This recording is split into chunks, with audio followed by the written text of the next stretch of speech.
Bien, ¿conocen quién fue Jorge Riffel? ¿Escucharon alguna vez de Jorge Riffel? Sí. Ajá. Bien, como dice ahí, fue el primer misionero adventista de sostén propio, o sea que él producía sus propias comidas, él no era pagado por su trabajo misionero, en Sudamérica, en toda Sudamérica. Un poco para darles un contexto de cómo él llega a Argentina, porque él es el encargado de fundar, fue de los fundadores de la primera iglesia adventista en Sudamérica, que es la iglesia de Crespo Campo. Ahora, ¿cómo él llega a Argentina? Él es de la familia Riffel, perteneciente, eran de él, de Alemania, era una familia de alemanes, y aproximadamente a mediados del siglo XVIII la familia Riffel se termina mudando a las costas del río Volga, en Rusia. Bueno, porque había la esposa del zar, Catalina la Grande, llama a los alemanes a habitar esas zonas. Entonces la familia Riffel se traslada hacia esa zona y ahí es cuando nace, años después, en el 1850, Jorge Riffel, en las costas del río Volga. Ahora, él pasa unos años ahí, crece, pero decide irse por cuestiones políticas, por ejemplo, que los rusos tenían cierto malestar con los alemanes de esa zona porque ellos se sentían alemanes y los rusos decían no, están viviendo en Rusia. Entonces ellos se negaban a, por ejemplo, pagar ciertos impuestos, a participar del ejército ruso, entonces eso obliga a la familia Riffel a trasladarse. Ahí es cuando ellos vienen para Sudamérica, había muchos inmigrantes que venían, bueno, vienen con un grupo grande de alemanes hacia Sudamérica, pasa por Brasil, vive en Brasil un poquito de tiempo porque no se adapta al clima, hacía mucho calor. Entonces, por eso él termina viniendo para acá, para lo que es la zona de Crespo, acá unos kilómetros, y tampoco se termina adaptando, clima más o menos similar, y había una plaga de langostas, nubes de langostas que tapaban el cielo, que arrasaban todo lo que encontraban. Entonces esto, sumado a la sequía que había en el lugar en ese momento, obliga a él a trasladarse una vez más junto a su hermano, que estaba en Kansas, en Estados Unidos. Ahí él conoce la fe adventista, es bautizado por el pastor Conradi en una serie de predicaciones en alemán y una vez bautizado, él empieza a escribir mediante cartas a un amigo que vivía, todavía permanecía acá, un amigo alemán que todavía permanecía acá, que era este hombre junto a su mujer, que era Reinaldo o Reinhard Hetze, junto a su esposa María Gerlach. Se empiezan a escribir, Riffel le comenta un poco todo lo que había aprendido y le comenta sobre la verdad del sábado. ¿Ustedes son adventistas? Sí. Bien, le comenta sobre la verdad del sábado. Y a Hetze le llama mucho la atención, la acepta verdaderamente, pero le da una condición a Riffel para empezar a guardar el sábado. Él no la quería guardar solo, él quería una familia amiga que la acompañe en lo que es guardar el sábado. Y ahí este mensaje más una cita de Elena de White que Riffel había leído, que llamaba a las personas a predicar a los que hablaban su mismo idioma. Entonces, gracias a eso, Riffel decide trasladarse una vez más a Argentina junto a otras 3 familias en Estados Unidos y vienen para esta zona. Ahí se vuelve a reencontrar con su amigo Reinhard Hetze y al día siguiente, ellos llegan un viernes, al día siguiente, sábado por la mañana, se realiza lo que es la primera reunión adventista, aproximadamente 50 personas en Sudamérica. Que no sé si conocen, ¿fueron alguna vez a la Barraca Blanca? ¿Escucharon alguna vez de la Barraca Blanca? No. ¿Ustedes hasta cuándo se quedan acá en Argentina? Acá en Mañana. ¿Mañana ya se van? Bueno, puede quedar para futura, si no, pasa que es medio... Julio, volveremos. Bueno, mirá, conocen, bueno, la calle, la avenida, la 25 de Mayo, Sí. termina en lo que es la vía heroica, Sí. que es donde se salen a correr, a caminar. Llegás hasta el final y hay un desvío, que ahí hay un desvío y se puede, bueno, hay un camino que está cercado, pero tiene el camino que, bueno, pueden pasar por los, depende de cada uno, puede pasar por los alambrados, si no, hay otra opción que es, pueden coordinar con Orlando, quien es el encargado del centro histórico, y él por ahí les hace un más grande. Tour. Sí, un tour más grande por otros lugares además. Sí. Pero bueno, si quieren ir solo a la Barraca Blanca, así como ustedes, como familia, pueden ahí meterse ahí entre el alambrado, seguir el camino, y hay un monumento que es el Memorial Barraca Blanca, que es un mapa de Sudamérica con una piedra, que en ese lugar estaba la casa de Reinhard Hetze, que es donde fue la reunión adventista en Sudamérica. Él se termina bautizando y juntos los dos empiezan a bautizar a gente de la zona, y ahí es cuando piden al Congreso General en Battle Creek, en Estados Unidos, un pastor que hablase en alemán. Y ahí es cuando llega en 1894 Francisco Westphal, quien tiene mucha presencia en Brasil también. Sí. Así que capaz de algún... ¿Cuál es el data de primer culto en Sudamérica? Este de la Casa Sí. Blanca. Ajá. El día es en... El año. En 1894. fue. 94. Ajá, fue en 1894. No sé si está el día, tendría que revisar el libro. Hay un libro ok. que habla, pero no recuerdo bien. Pero ese mismo año es cuando piden a un pastor adventista. No, miento. ¿O sí? Tendría que mirar bien la zona, porque es cuando Riffel llega a Sudamérica. Pero bueno, después pueden investigar ahí, Sí. en Google va a salir. Así que creo que es 1889 en realidad. Y ahí empiezan el movimiento, y ahí es cuando él llega en Él llama 1894. Y ahí ese año es cuando se funda la primera iglesia adventista de Sudamérica. Ya había adventistas en Sudamérica. Se data de la familia Peverini, de la familia Pidux, familia Dupertuis. Hay muchos Dupertuis acá. Pero se caracteriza la primera iglesia por su sentido misionero, que ellos tuvieron acá en Sudamérica. Estos otros adventistas vinieron de Que Europa. ya estaban acá antes de Jorge Riffel, pero no había iglesias como tal, eran familias que vivían. ¿Conocer el Evangelio en Europa o Estados Unidos? Claro, que conocían en Estados Unidos o en Europa, por eso Hetze es el primer bautizado en Sudamérica, porque él es bautizado aquí. Sí. Así que bueno, esto es una carta en alemán de Jorge Riffel, que está en el estado en el que está porque era de algún descendiente que tenía una caja con todos recuerdos, con libros y demás, pero la caja, como no le interesaba la caja, la quemó, la fue y la quemó. No. Y cuando la van a buscar a la caja, esto es lo que pudieron rescatar nomás. Así que bueno, esto es un armonio, lo pueden probar si quieren. Es como un órgano, ¿conocen el órgano que tiene los tubos? Sí. Bueno, el funcionamiento es similar, lo único es que se ahorran los tubos por un tema de espacio. Okay. Entonces cuando pisas, ¿sí? Era de la iglesia de Ramírez, pueden probarlo ahí. Era de la iglesia de Ramírez, tiene aproximadamente entre 80 y 90 y 100 años. Este es el aproximado histórico, y es uno de los recuerdos que tenemos acá.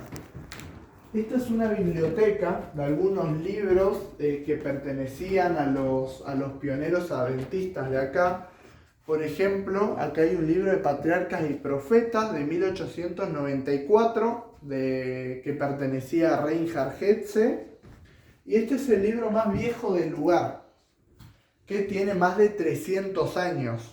Es un libro de 1719, es una historia bíblica en inglés, que era de Lydia Green, esposa de Ole Oppegard, que ya vamos a hablar de quién fue Ole Oppegard. Y estas fueron las iglesias que surgieron en Argentina hasta 1909. Así que bueno, como verán, hay una gran presencia acá en la zona de Santa Fe y Entre Ríos y en Misiones, porque tenían los muelles, o sea, tenían los puertos donde bajaban los barcos con los extranjeros, y además eran zonas que tenían una gran libertad de creencias. Por ahí en el resto del país, Argentina es un país católico, entonces por ahí es un poquito más cerrado, pero estas zonas eran un poco más abiertas a las creencias de los extranjeros. ¿Esta primera iglesia tiene ainda hoy o no? Sí. Hoy se encuentra ese edificio que está ahí, está hoy en día, pueden ir, se encuentra en Crespo, o con que busquen en Google Maps si quieren pasar mañana temprano o algo, que se llama la iglesia de Crespo Campo. Pueden buscar la iglesia de Crespo Campo Adventista, y hay un mini museo también con algunos objetos, cuadros que pertenecían a la iglesia de ese momento.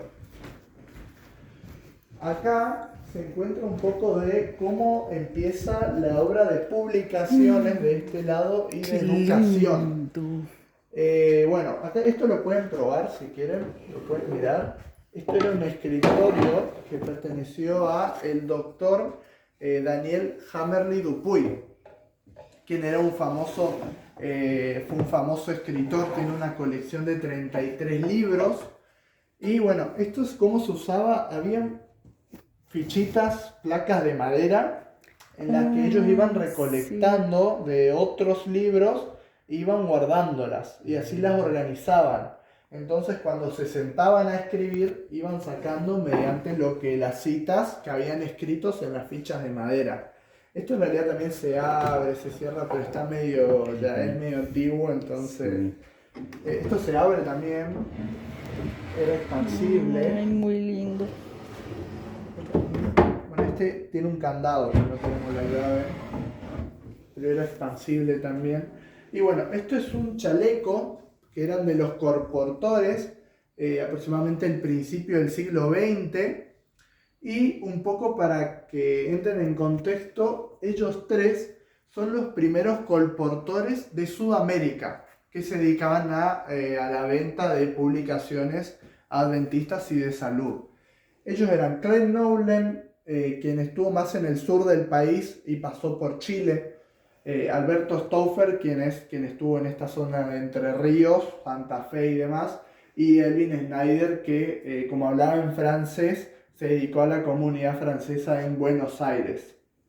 ¿Cómo empieza? Bueno, cuando ellos llegan en 1891, empiezan un poco la obra de ventas, y Craig Nowlen, al ir a Chile, unos años después, le empieza a ir mal, no logra vender mucho. Entonces pide a otros dos colportores, que ahí es cuando llegan de Estados Unidos dos colportores de habla inglesa, quienes eran Davis y Bishop. Ellos llegan y el primer consejo que les da Nowlen es que aprendan el español, para así poder vender a la gente de la zona. Entonces, bueno, ellos ¿cómo practicaban el español? Con la Biblia. Entonces iban recitando versículos mientras caminaban, y en una de esas caminatas, mientras recitaban el Salmo 103, se encuentran con un hombre que era Terman. ¿Quién es Terman? Era un hombre que se dedicaba a la impresión y publicaciones, quien había visto en sueños a dos hombres que él no conocía, pero que estaban recitando el Salmo 103. Entonces esto él lo tomó como que eran mensajeros de Dios, habló con ellos y junto con su hermano empezaron a guardar el sábado. Eran los hermanos Terman, y ellos dos son quienes también empiezan con el ministerio de las publicaciones en Sudamérica, creando la primera editorial en español. Después esa editorial se traslada acá al Colegio Adventista del Plata, se va para Buenos Aires a medida que va creciendo, acá con los edificios, va para Buenos Aires y hoy ya Casa Editora, ACES, ya tiene sedes en todos lados, tiene su sede principal en Brasil y ahí tienen en los distintos países también. Así que eso es un poco cómo inicia la obra de publicaciones acá en Argentina, acá en Sudamérica. Esto es un poco de la universidad. ¿Conocen? ¿Entraron a la universidad? Sí, bien.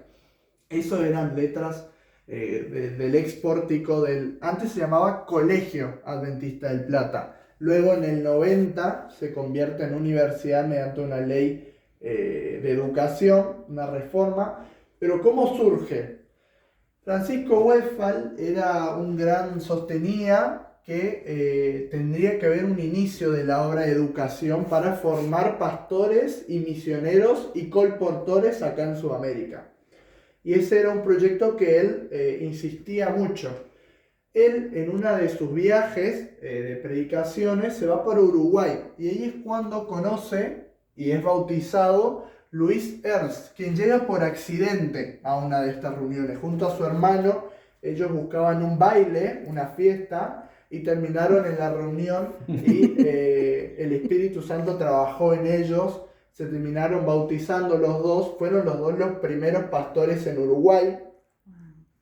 Y Luis Ernst, una vez bautizado, él tenía el deseo de ser pastor. Entonces el Espíritu Santo trabajaba con eso en su cabeza y él decide vender todas sus cosas, ceder la parte de su empresa a sus hermanos y venir a Argentina a buscar de esa institución educativa que Westphal quizá le había nombrado alguna vez.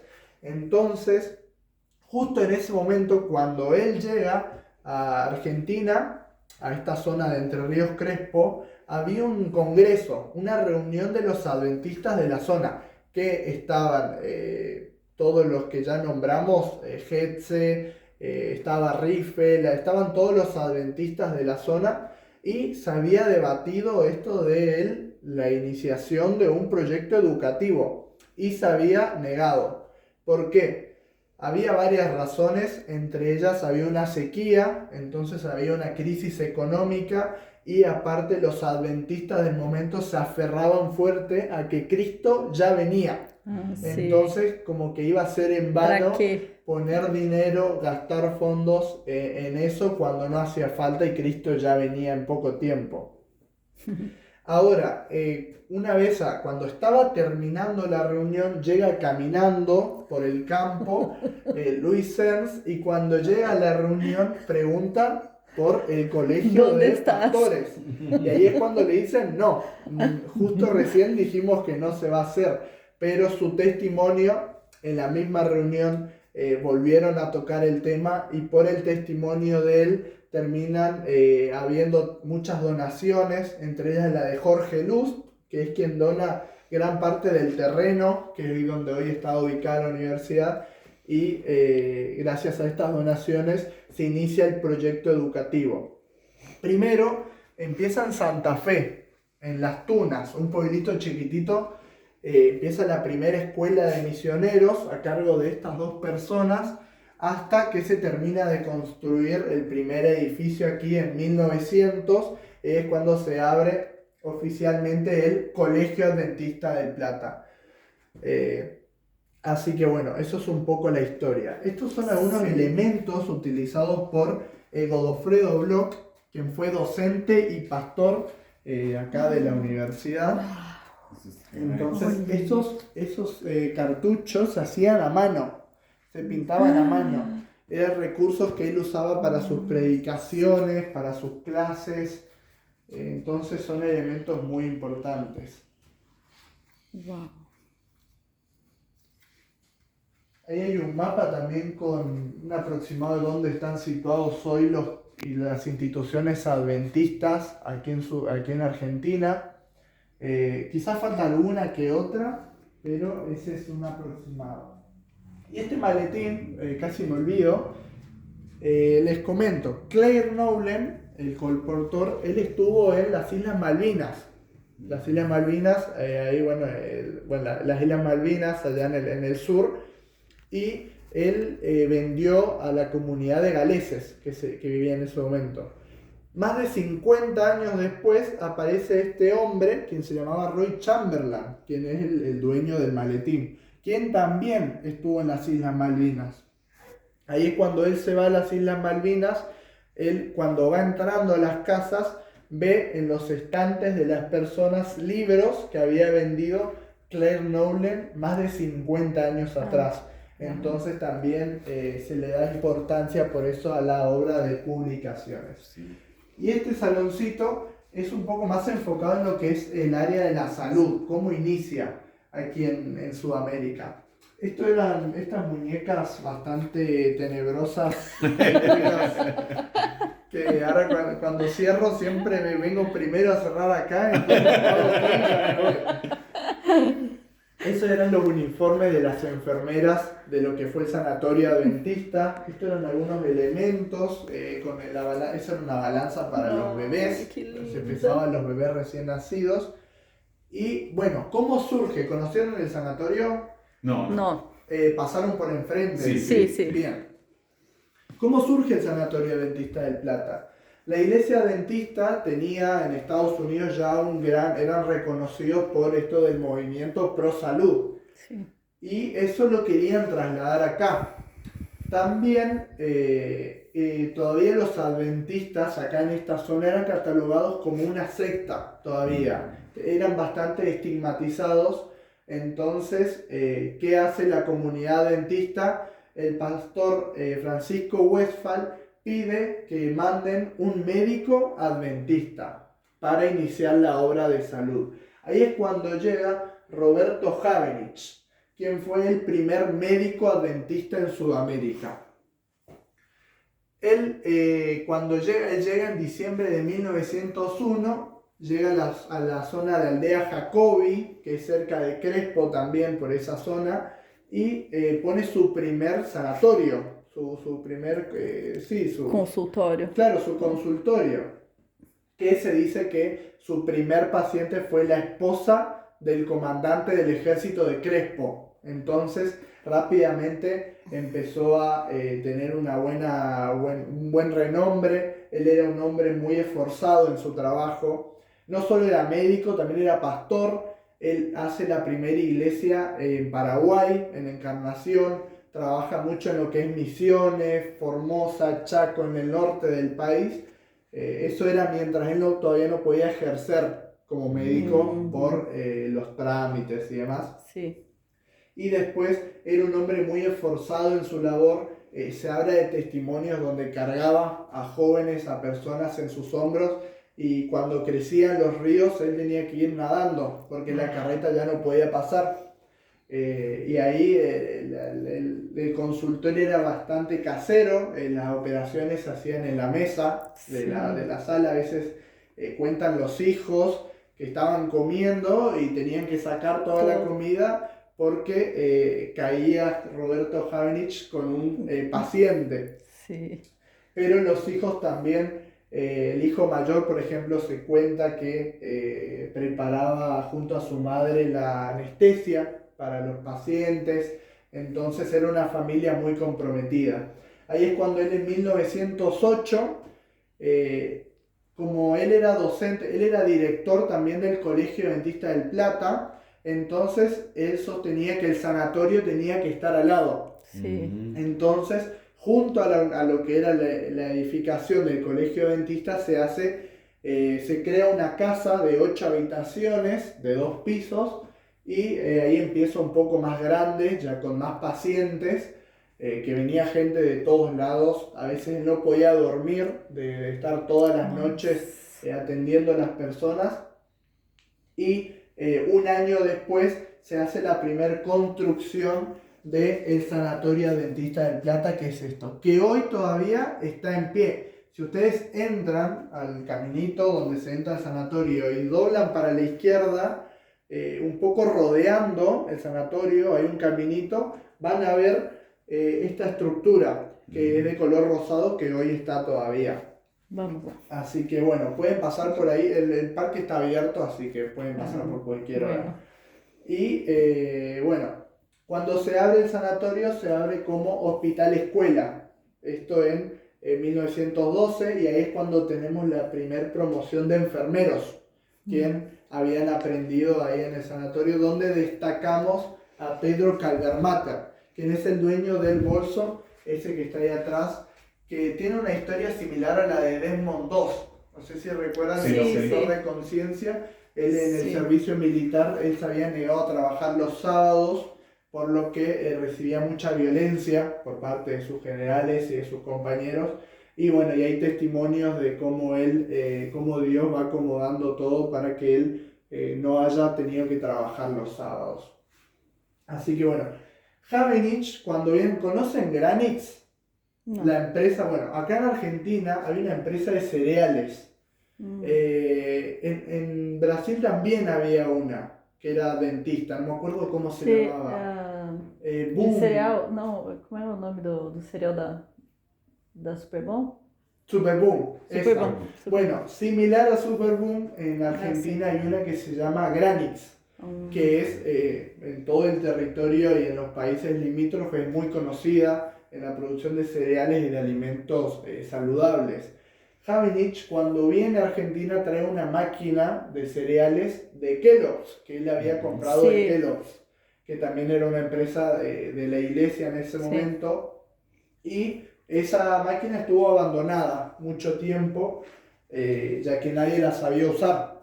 Ahí es cuando años después Alfredo Ernst, hermano de Luis Ernst, cuando viene para acá, para Camarero, Entre Ríos, se encuentra la máquina y le empieza a dar uso. Primero se le da uso a los becarios de la escuela, quienes estudiaban en el colegio dentista, trabajaban. Hay fotos ahí de las mujeres que tenían que envasar los copos.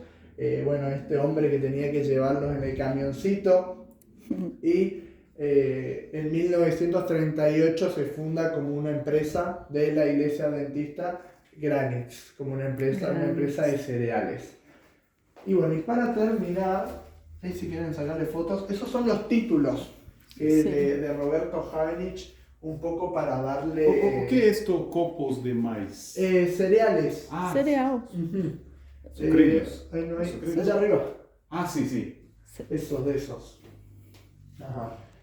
Bueno, esos son títulos, hay mucho de Battle Creek, por ejemplo, donde él hizo su secundario, hizo su... Uau. Entonces, y es un poco para darle veracidad, porque un poco se debatió de la veracidad de él como médico. Entonces, ponemos los títulos como para que haya un poco más de... Bueno. Bien. Para terminar, este es uno más para sacar fotos, para mirar. Sí. Esto es de ustedes, ¿no? Ah, sí, sí. Bien. Es una sala que se abrió el año pasado, es nuevita, que Del es todo con Conquistador, respecto al club de Desbravador o conquistadores. conquistador? Ajá, desbravadores, sí.